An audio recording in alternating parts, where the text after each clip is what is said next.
Aujourd'hui, les contraintes, elles sont beaucoup plus fortes avec les crises financières, avec la crise climatique.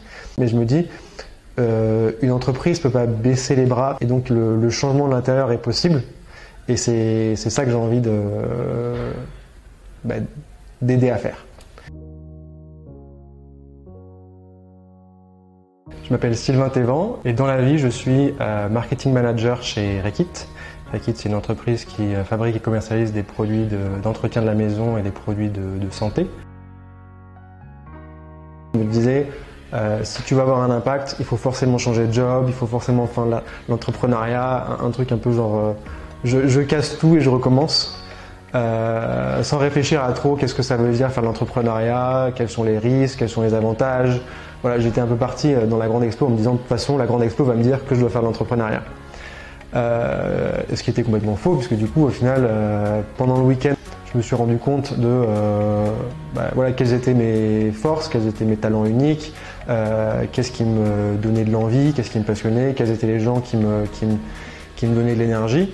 Et c'est avec l'accompagnement de ma coach, donc Pauline, que j'ai pu faire mon bonhomme de chemin en me disant en fait peut-être que changer de job déjà en interne et passer sur vraiment un job de développement produit, développement d'innovation, où je pourrais avoir un impact et contribuer à aller plus loin en termes de changement dans les produits, les services qu'on développe pour intégrer beaucoup plus de développement durable et des réductions de notre impact sur l'environnement, ça va me satisfaire.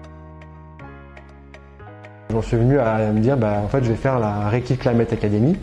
Et notre objectif, ça va vraiment être de sensibiliser les collaborateurs sur le changement climatique et sur la transition énergétique. Et aussi, ensuite, de proposer comment est-ce qu'on passe à l'action, que ce soit au quotidien chez soi ou au quotidien dans l'environnement professionnel. En fait, ce que j'ai envie d'apporter aussi au monde, c'est partager du savoir. Sans être professeur ou pas avoir de titre et pas avoir la science infuse, mais en tout cas me dire moi ce qui m'a aidé dans mon parcours c'est d'apprendre. J'aimerais aussi faire en sorte de pouvoir aider les autres à apprendre. Un projet qui vise tous les collaborateurs mais c'est uniquement sur la base du volontariat des personnes qui sont intéressées et qui veulent en apprendre davantage.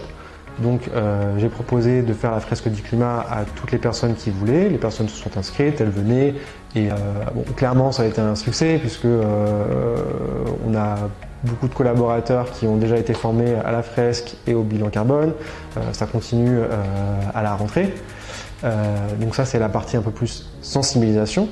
Et après sur la partie plutôt action, en même temps que la Reckitt Climate Academy, j'ai pris la tête de notre groupe de collaborateurs engagés, on va dire. Donc on est 8 collaborateurs d'un petit peu tous les départements. L'objectif c'était d'avoir des gens qui représentent chaque département pour aussi faciliter la communication. Et on essaie de monter des projets sur les gros piliers, on va dire, du bilan carbone. Qu'est-ce qu'on peut faire si on veut s'attaquer au transport, qu'est-ce qu'on peut faire si on veut s'attaquer à l'alimentation, aux achats. L'idée c'est vraiment juste d'aider les gens à passer le pas et à faire un pas, puis un deuxième, etc. Le livre de Mathieu Darnaud, tout simplement j'ai lu le bouquin en entier avant de faire l'explo.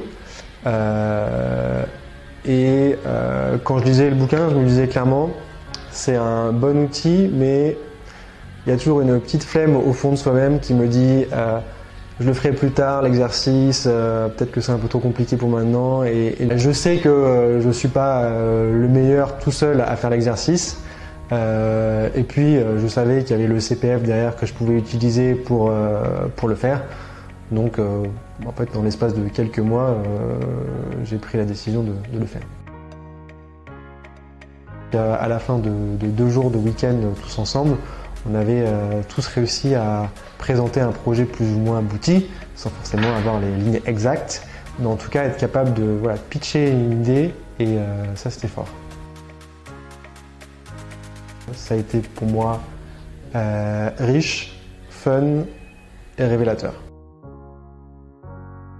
Le coaching avec Pauline, après le week-end de l'Explo, a été très utile, on va dire, parce qu'elle m'a permis de me cadrer, elle a permis de donner du tempo dans notre relation et dans ma façon d'avancer sur les exercices à faire. Voilà, il y avait vraiment ces temps de rencontre où on échangeait qui permettaient vraiment de m'aider à avancer. Je trouve que le week-end a apporté vraiment quelque chose de plus qu'un simple coaching sur bilan de compétences, bilan des envies, parce que ça événementialise le truc. Ça donne un cadre temporel où on se dit je me donne à fond pendant 48 heures, c'est rencontrer des gens et je trouve que ça donne de nouvelles perspectives, ça permet aussi de voir qu'on n'est pas seul. Parce qu'on a beau lire des livres, lire des blogs, lire des articles sur LinkedIn en se disant ah oui on n'est pas seul, là on n'est vraiment pas seul puisqu'on est ensemble et on le fait vraiment ensemble. Et si les personnes ont une petite flamme au sein d'eux et se disent est-ce que j'ai envie d'y aller, est-ce que j'ai envie de faire quelque chose, il faut profiter de cette flamme et il faut nourrir cette flamme pour que du coup ça donne un souffle et s'entourer de personnes qui aident à tenir cette flamme, c'est aussi très important. Voilà aussi pourquoi Ticket c'était important, c'est quand on se sent seul, trouver des alliés pour avancer et pas baisser les bras.